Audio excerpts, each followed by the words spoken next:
Anda kembali di Anyu Sore pemirsa, sebuah bandara di Morowali, Sulawesi Tengah beroperasi tanpa melibatkan otoritas negara. Menteri Pertahanan Syafri Syamsuddin segera mengevaluasinya agar tidak menjadi ancaman kedaulatan negara.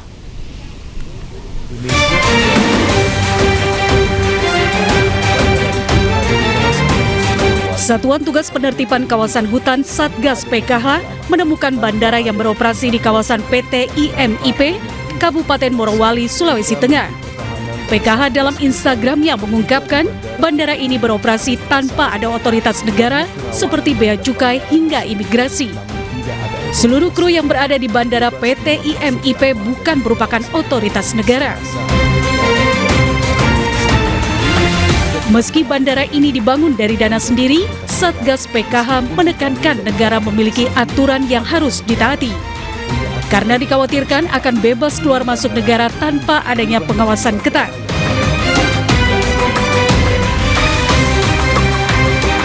Dugaan adanya bandara tanpa otoritas negara diungkap Menteri Pertahanan Syafri Syamsuddin saat melakukan peninjauan intensif di Morowali, Sulawesi Tengah dalam rangka simulasi pertahanan terintegrasi TNI. Bandara yang tidak memiliki perangkat negara yang bertugas di dalam bandara tersebut. Ini merupakan hal yang anomali di dalam negara Kesatuan Republik Indonesia yang kita harus menegakkan regulasi, tapi ternyata masih terdapat celah-celah yang merupakan kerawanan terhadap kedaulatan ekonomi, bahkan juga bisa berpengaruh kepada stabilitas nasional. Sementara itu, Bandara Indonesia Morowali Industrial Park atau IMIP tercatat dalam situs Kementerian Perhubungan Republik Indonesia, Direktorat Perhubungan Udara. Bandara IMIP dikelola oleh pihak swasta. Bandara ini berlokasi di Desa Fatuvia, Kecamatan Bahodopi, Morowali, Sulawesi Tengah. Dan untuk membahas informasi selengkapnya kami telah terhubung dengan anggota Komisi 1 DPR RI Oleh Soleh dan pengamat penerbangan Alvin Lee. Selamat malam Bapak-Bapak. Selamat malam Mbak Tiandra. Baik, saya ke Pak Oleh. Selamat malam semuanya. Baik, saya ke Pak Oleh terlebih dahulu. Pak Oleh, ini kan lagi heboh soal Bandara IMIP yang disebut oleh Menhan ini anomali, tidak ada otoritas negara, tidak ada bea cukai, tidak ada imigrasi yang bekerja di dalam bandara tersebut. Menurut Bapak seperti apa?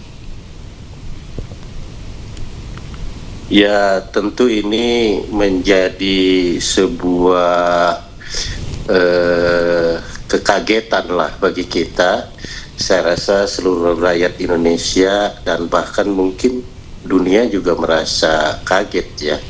Ada sebuah bandara yang beroperasional, keluar masuk orang maupun barang tanpa ada pengawasan dari pemerintah, tanpa ada pengawasan imigrasi, bea cukai, karantin, dan yang lain-lain. Dan tentu hal ini tidak boleh terjadi, dan tentunya DPR sangat menghormati atas sikap Pak Menhan yang hari ini sangat tegas sekali bagaimana dia akan melakukan sebuah evaluasi dan bahkan penindakan tegas, dan barangkali juga penutupan serta membawa hal ini kepada hukum barangkali ke depannya. Nah, tentu hal ini sangat diapresiasi ya, sikap tegas Pak Menhan yang telah responsif untuk mengambil langkah-langkah baik secara administratif negara, pemerintahan maupun secara tindakan hukum.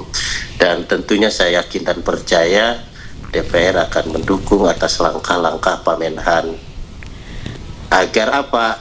Agar tadi sebagaimana yang disampaikan Pak Menhan, bahwa kedaulatan NKRI bagi siapapun ini menjadi harga mati.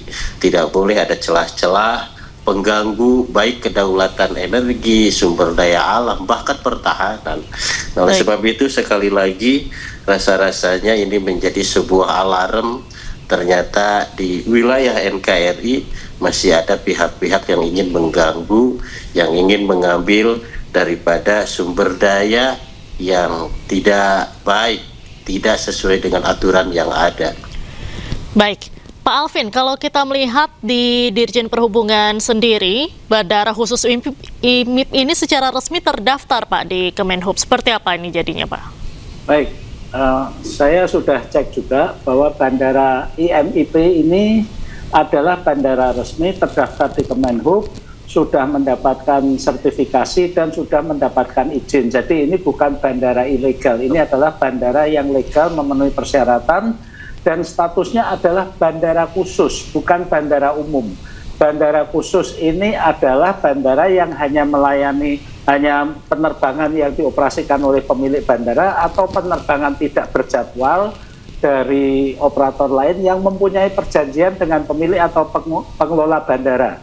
Namun pesawat negara dapat mendarat di sana. Jadi pesawat negara ini bisa dari kementerian, bisa dari TNI, bisa dari Polri juga. Nah, kategori bandara khusus ini juga di IMIP ini adalah bandara domestik, tidak melayani penerbangan internasional. Jadi pesawat-pesawat yang bisa mendarat di bandara IMIP ini hanya yang berasal dari dalam negeri. Demikian juga yang berangkat dari IMIP ini hanya bisa terbang untuk rute dalam negeri, bukan ke luar negeri. Oleh karenanya tidak diperlukan adanya bea cukai dan pabean, bea cukai atau pabean atau sebagaimana juga bandara-bandara yang tidak melayani rute internasional tidak diperlukan pelayanan imigrasi dan kepabeanan. Namun untuk udaranya tetap dilayani oleh Airnav Indonesia. Nah, untuk diketahui saja bahwa peraturan penerbangan ini sangat-sangat ketat. Pesawat registrasi asing, terutama dari luar negeri, kalau mau masuk ke Indonesia ini harus punya flight clearance yang terdiri dari security clearance dari Mabes TNI, juga Kementerian Pertahanan, juga diplomatic clearance dari Kementerian Luar Negeri. Kalau tidak ada flight clearance ini, Kementerian Perhubungan tidak akan menerbitkan flight approval. Tanpa flight approval ini, pesawat itu tidak bisa masuk ke Indonesia. Karena kalau ngeyel masuk ke Indonesia, masuk ke perbatasan saja, itu sudah disergap oleh pesawat TNI. Jadi nggak bisa masuk jauh-jauh ke Indonesia. Nah, untuk pesawat domestik, pesawat yang registrasinya Papa Kilo, itu pesawat yang terdaftar di Indonesia, ini ada aturannya tersendiri. Kalau kapasitasnya 25 orang, pesawat yang kecil-kecil seperti yang dioperasikan oleh Susi Air, itu tidak perlu flight approval, cukup flight plan saja untuk penerbangan domestik. Sedangkan untuk pesawat Indonesia yang kapasitasnya di atas 25 orang, itu wajib punya flight approval dan juga punya slot bandara, baru bisa terbit flight plan, punya izin rute, dan kemudian mendapatkan pelayanan navigasi. Setiap bandara ini juga diawasi oleh otoritas bandara, serta lalu lintas udaranya dilayani dan diawasi oleh Airnav Indonesia. Jadi kalau ada penerbangan dari luar negeri, bisa masuk seperti tadi Morowali, itu kok rasa-rasanya nyaris mustahil ya. Karena kalau itu bisa masuk berarti kebobolan semua, TNI kebobolan, Kementerian Pertahanan kebobolan, Kementerian Luar Negeri kebobolan, Airnav kebobolan, Kementerian Perhubungan kebobolan. Dan secara penerbangan itu nggak mungkin, apalagi statusnya bandara IMIP Morowali ini hanya bandara domestik. Demikian, Mbak. Tanggapannya nih Pak.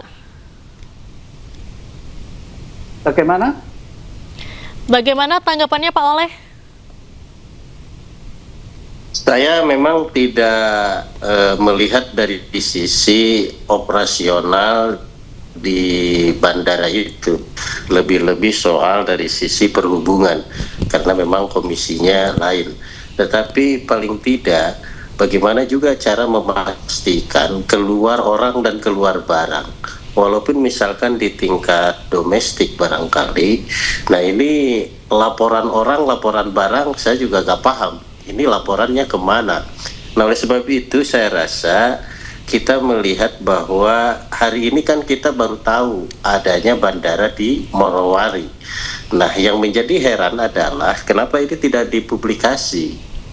Dan semua juga baru tahu bahwa di situ ada bandara. Jikalau misalkan privat bandara yang saya rasa ini sifatnya umum, sifatnya apalagi soal ruang udara, kemudian apalagi di situ ada sumber daya alam, saya rasa itu juga tidak ada salahnya dipublikasi. Hari ini kita nggak tahu status bandara ini khusus atau domestik atau luar negeri, kan kita nggak tahu nih ya, Pak Alvin, kita masyarakat kan nggak tahu.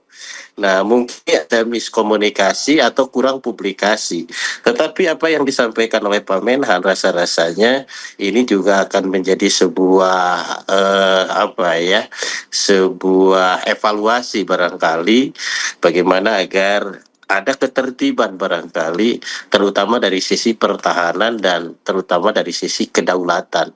Jangan sampai clue-nya adalah jangan sampai ada celah-celah di mana para pihak yang ingin mengganggu baik kedaulatan NKRI maupun kedaulatan tentang sumber daya alam itu sendiri. Baik, Pak Alvin, mungkin terakhir, tadi kan yang menjadi concern atau kekhawatiran dari masyarakat ini adalah orang dan barang bisa keluar masuk tanpa diawasi dengan tidak adanya otoritas negara yang bekerja di Bandara IMIP sendiri. Tanggapannya seperti apa, Pak? Iya, kalau untuk barang, karena ini kan terkait dengan pertambangan ya, tentunya ini menjadi ranahnya Kementerian ESDM, Energi dan Sumber Daya Mineral, karena mereka yang menerbitkan izin pertambangan untuk mengawasi keluar masuknya hasil tambang di sana secara khusus ya. Tapi kalau barang-barang perdagangan umum seperti elektronik dan sebagainya, ya seperti kita ke Makassar, apa kita juga harus lewat Pabean, Bea Cukai ya. Kemudian keluar masuknya orang, kalau yang warga negara Indonesia, kita mau ke Manado apa juga harus pakai paspor, kan enggak kan, tidak ada imigrasi juga.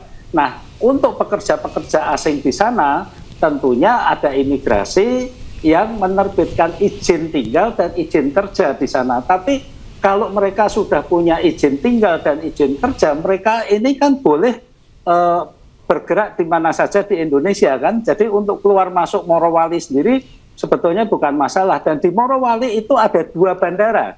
Satu adalah bandara umum, yaitu di bandara di Kabupaten Morowali, dan satu lagi bandara khusus yang IMIP. Di Indonesia ini banyak bandara khusus, bahkan yang di Jakarta sendiri ini ada bandara khusus. Bandara Curug, Budiarto Curug, itu bandara khusus, bukan untuk umum. Bandara di Pondok Cabe itu juga bandara khusus.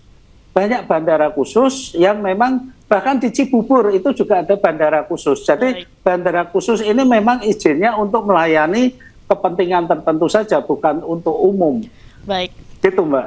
Baik, Pak Oleh dari DPR sendiri ini berencana akan memanggil pihak terkait dengan operasional Bandara IMIP?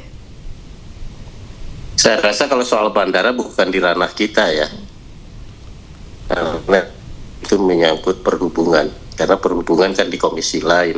Saya rasa kita hanya fokus pada stabilitas penjagaan kedaulatan NKRI, baik darat, laut maupun udara. Tidak boleh ada lagi pintu-pintu celah-celah masuk yang tidak terkontrol. Nah, ini kan menjadi heboh, ini kan tidak terkontrol barangkali ini nih. Saya minta maaf dari sisi pengawasannya. Oleh sebab itu saya rasa kalau soal perhubungannya saya tidak bisa komentari, tetapi soal penjagaan darat, laut maupun udara, saya rasa ini adalah konsen kami. Bagaimana agar NKRI ini benar-benar utuh, tidak ada lagi penyusupan yang tidak baik bagi kedaulatan NKRI.